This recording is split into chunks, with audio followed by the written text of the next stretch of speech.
Found footage. The room no one should enter.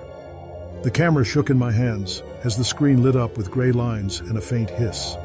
We were inside the room no one should enter, the locked maintenance room on the top floor of the old Cecil Hotel. Dust floated like tiny ghosts in the light from our flash. On the TV cart, a stack of old security tapes sat beside a rusty VCR. The tape we chose had a white label, water tank, night. I pressed play. The picture flickered. A hallway appeared, flat and cold. A woman walked down it alone, her head tilted like she was listening for someone we couldn't see. My friend Megan whispered, "That looks like the rooftop." Josh nodded but said nothing. I could feel my own heartbeat in my throat. The woman touched a steel door and pushed it open. The tape jumped. She stepped onto the roof and moved toward the water tank ladder. Megan grabbed my wrist. "Tyler," she said, voice tight, "pause it." I couldn't. My fingers felt frozen. The woman in the video climbed. The picture glitched, and for a second the screen turned black. When it came back, she was gone.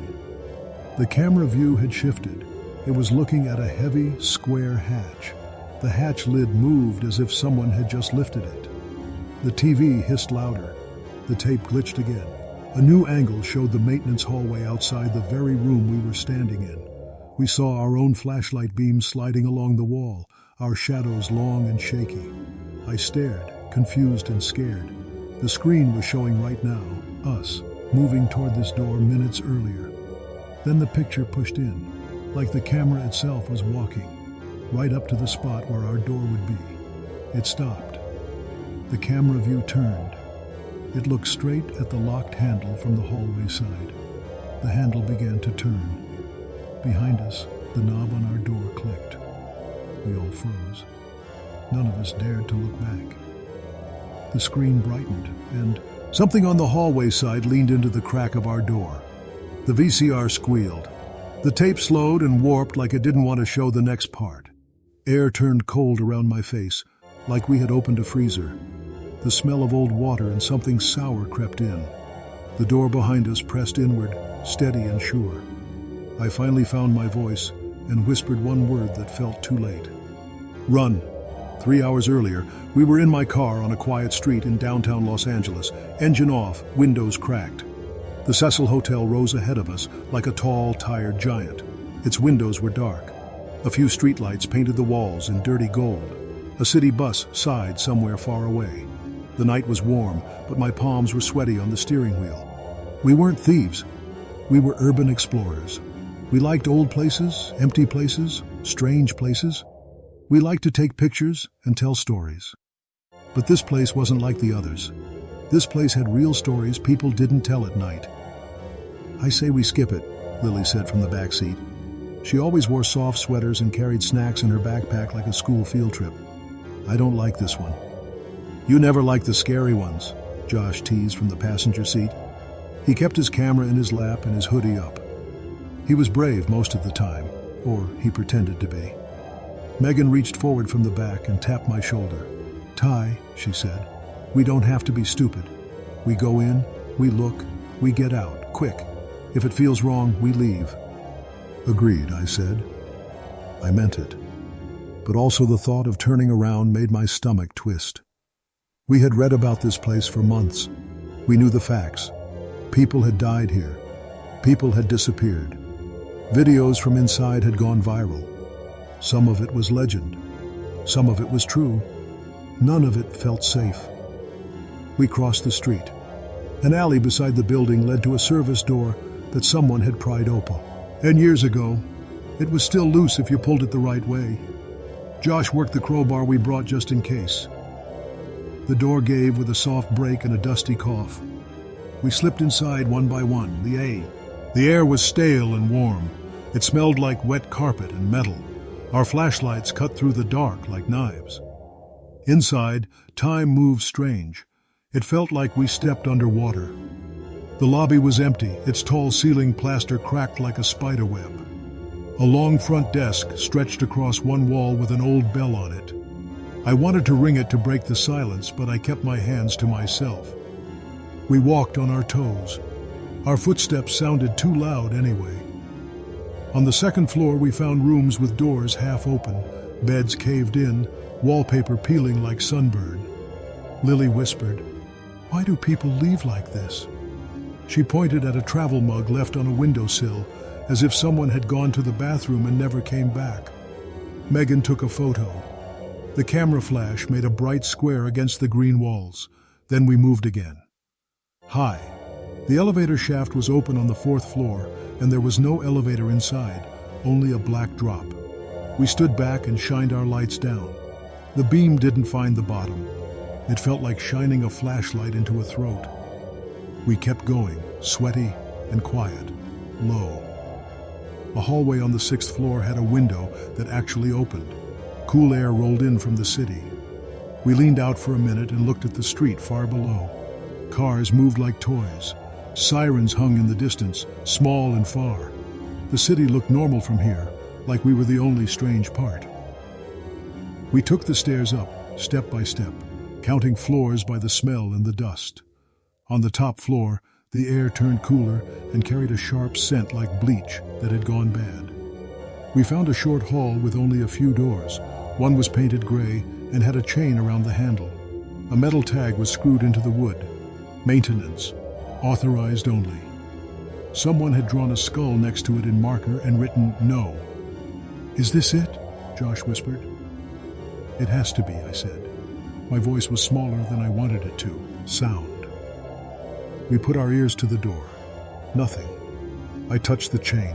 It hung loose, not locked through anything. It was a warning, not a barrier. The handle itself was locked, though. Megan took a slim tool from her pocket.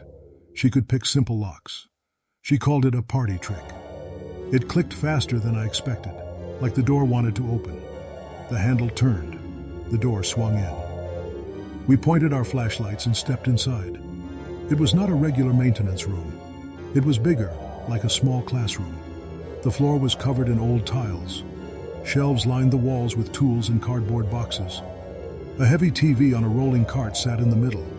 A VCR rested under it with a stack of tapes labeled in hard block letters. Roof 1, Tank, Night, 11C, Hall, Top. In the corner stood a metal locker with its door open. Inside were folded sheets with dark stains that made my stomach shift. There was a smell that I couldn't place at first, like rainwater that had sat too long in a bucket. "Guys," Lily said, voice shaking, "we should not be here." "We're leaving," I said. 5 minutes. Just 5 minutes. The TV was unplugged. We plugged it in. It woke up with a small buzz. The VCR took a second to start. Josh slid in the tape labeled Tank, Night. The screen jumped. For a moment, it only showed fuzz, like a snowstorm. Then a hallway appeared, bright, with a camera's cold eye. I felt something in my chest. A little string pulled tight. Low. The tape first showed empty spaces. The rooftop door closed, a metal ladder going up the side of a tank, a hard angle of night sky. Nothing happened for a long minute. Josh rolled his shoulders, bored for a breath. My muscles loosened an inch. Maybe it was just hours of nothing. Maybe people made it scary to feel important. Hi. A woman appeared. She was small, wearing a jacket and dark pants. She moved like she was tired or dizzy. She paused. At the door, and her hands hovered in the air like she was feeling for a switch. Then she pushed through and stepped outside into the night. The camera angle changed like someone had turned another screen on. Now the shot looked across the roof toward the water tanks, 4 huge shapes like giant drums against the sky. The woman moved toward them. We didn't speak. We barely breathed. The tape popped, and the picture cut to the ladder. The woman was climbing, 1 foot then the other, slow. She reached the top. The picture cut again. Now we were looking at the square hatch. The lid moved. It didn't fully open on camera. The tape buzzed and glitched, like the scene was hard for the machine to play. I swallowed. "Is this real?" I asked, barely louder than a breath. Megan squeezed my arm. "It's a recording," she said, as if that explained anything. Low. The screen went to static for a full 10 seconds. We all stared at each other like we were waiting for a teacher to tell us what to do. I moved a step back from the TV toward the shelves. That's when I noticed the other tapes. Hall, top, and hall, maint. My light passed over them, and a small bug scuttled away into the crack of a box. I shivered. "Try another angle," I said. Josh pressed stop, then eject, then slid in hall top. The tape spun. The same cold hallway appeared, the very one right outside our door. The picture was fixed on the maintenance room, our room. For a long moment, nothing moved. The ceiling vent rattled softly, loud through the TV speakers. Then we saw it. 4 beams of light. Us. We watched our own flashlights find the door. The chain swung. The camera didn't move, but the image suddenly felt like a person watching, not a tool recording. High. On the screen, one of our lights, mine, fell on the skull drawing next to the word no. On the screen, Megan reached for the knob with her pick. On the screen, Josh looked both ways down the hall, even though we all knew it was empty. On the screen, Lily stood back, hugging her backpack like a life jacket. "Turn it off," Lily said. "Please." Josh didn't. He turned up the volume. The TV speakers filled the room with our small hallway noises. Quiet breaths, shoe soles, a tiny click. The click was the lock opening. The door opened inward on the screen, and at the same time behind us, the real door drifted a little in the air, like it was remembering the motion. Lo, the picture did not show us going in. It cut to a close view of the handle, as if the camera had leaned in for a better look. That wasn't possible. It was a fixed camera. But the image had moved anyway. The angle was wrong. It made my skin pebble. "Guys," I said, "this makes no sense." Something knocked in the vent above us. We all flinched. It was probably air, or a rat, or old metal. Normal, right? Josh laughed once, a thin sound. "This building is just a pile of creaks," he said. He didn't sound sure. I tried to settle my voice. "Look, we saw enough. We'll say we found the room. We'll post some photos. We do not touch anything else. Then we go to tacos, okay? We promised we'd leave if it felt wrong." I looked at each of them. Megan nodded. Lily nodded hard. Josh hesitated. Then he nodded too. We started to pack. I began to rewind the tape, but the VCR stuck and whined. The tape didn't want to go back. I pressed eject. Nothing. I pressed stop. The machine clicked and clicked. A smell like hot plastic rose up. On the screen, the hallway shifted, not like a glitch, but like the camera itself had changed height. The lens looked down at the handle now, not level with it. It tilted slightly, like a head leaning to listen through a door. "Okay," I said. "I'm pulling the plug." I reached for the TV cord. The screen flashed. For a breath, it showed the rooftop again, the tank hatch, the night sky, a smear of city lights. Then it snapped back to the hallway. My fingers froze on the cord. The picture started to push in, closer and closer to the crack of our door, to where the light from inside leaked out into the hall like pale smoke. I felt a small wind on the back of my neck, like someone had opened a window behind me. But there were no windows in here. The doorknob behind us twitched. High. We froze as one creature, all 4 of us. The handle did not just twitch again. It turned. Slow, slow, slow. It did it the way people in scary movies open doors when they don't want to make a sound. The chain we had left hanging clinked once against the metal plate, a tiny bell. We had not locked anything. There was nothing to stop it. "Who's there?" Josh called, trying to sound tough. The hallway on the screen stayed empty. The handle on the screen turned with perfect timing to the one behind us. No answer. Only the small hiss of the TV, the breath of the room, and the tiny scratching sound inside the walls that had started when we first stepped in. I heard Lily whisper a prayer under her breath, soft and fast. Low. I pulled the plug out of the wall. The TV died. The room did not get quieter. It felt louder, because there was no noise to hide our fear. My hands shook so much the cord rattled. When I looked up, The screen was still on. The screen was still on. It glowed a little like a nightlight. It showed a darker version of the hallway, as if it got its power from something that wasn't in the wall. Megan grabbed my sleeve. "Tyler," she said, "please." The doorknob turned again. This time it kept turning. The latch slipped free with a soft clack. The door pressed inward a few inches and stopped, as if the weight on the other side was considering us. A thin stripe of black hallway cut into our room like a mouth opening. I stepped forward, my light up, trying to be the shield even though I felt small. "We're leaving," I said to the door. My voice didn't sound like mine. "We're sorry. We didn't touch anything. We're leaving now." The door opened another inch. High. On the TV, an image faded in over the hallway picture. It was the rooftop again, but wrong. The water tank hatch stood wide.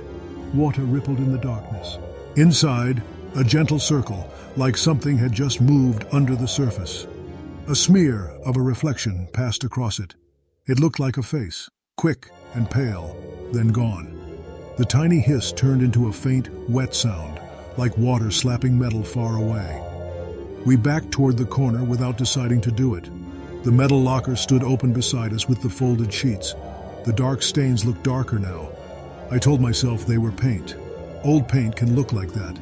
Paint can smell strange. Paint can... The lights in the room flickered. Not the TV. The overhead bulbs, old and sad, buzzed and blinked.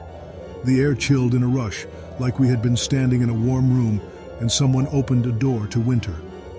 Something moved in the thin slice of hallway beyond our door. A shadow crossed it. Not our shadow. We were all together.